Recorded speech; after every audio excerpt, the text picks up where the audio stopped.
It is a Wednesday, August 6th on the Central Illinois Farm Network midday update brought to us by Integrated Seed Solutions in Flanagan, Steininger Tires in Fairbury. We welcome Joe Camp with Comstock. And Joe, how are the markets looking today?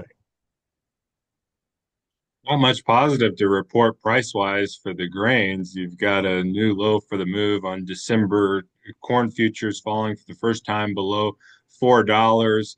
You have soybeans last week dropping below $10, and now Chicago, Kansas City wheat futures both back down against $5 even. So, what gives here? Technically, still very bearish. You've got these speculators that continue to eye the lows from last season.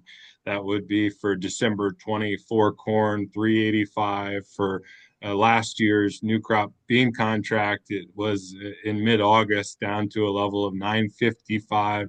So, we're wondering about what we're seeing in terms of time and price heading into the same spot of last year, where not only were we still quite a bit lower, but where we also eventually bottomed out to rally throughout most of the harvest to better marketing opportunities for one later in the season. So, wondering about how all this plays going forward.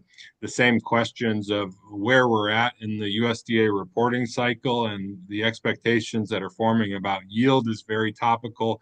That's been to this point nothing but bearish when you have these yield estimates that are so far above and away beyond the not only trend line but record yield estimates. And so this is a topic of this week as we form these estimates for the report on Tuesday next week. It'll be the first report of the season that the USDA analysts rely on farmer surveys for the corn and soybean yield estimates. So it has to be a transition into maybe seeing the high water mark for yields, and then these questions that are still open on the demand side, not to mention especially trade policy in China still very much up in the air. So a lot of the issues very much the same when we're talking about a big crop and worry about how we're going to use it, and that continuing to fuel this technical slide lower. Again, something can change. We could put in a high water mark on yields starting with next week's report. We could see about the end of the week and next week these deadlines again on trade and tariff policy. But for now, it's still more of the same, and the path of least resistance being lower for the grains. I was just talking to somebody this morning about some very isolated reports in parts of central Illinois of dented corn, which typically you see that down south right now, but I guess we're ahead of them and it's making up for it.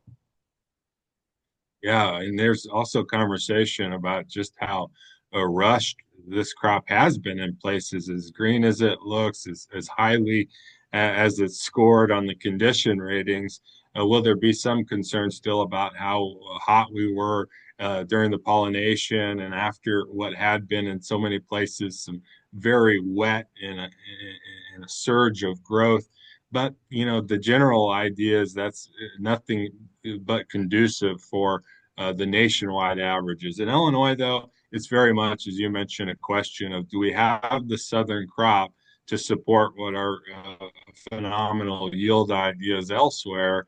And with the water issues, the late planting, you can see that start to come up. And what you mentioned with the denting observations, eventually we'll see how it impacts the final yields. I know Illinois is a big part of that, but out west, you think of a state like Iowa, the Dakotas, Nebraska for sure, with some really good crops to show for it and to likely get us over the hump on looking for that big record yield.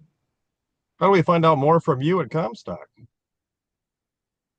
Yeah, it's all in our Comstock report as well as our contact information, access to that on comstock.com. All right, Joe Camp, thanks for the info. We will catch you next week. Thanks, Ken. All right, midday update here brought to us by Steininger Tires and Integrated Seed Solutions.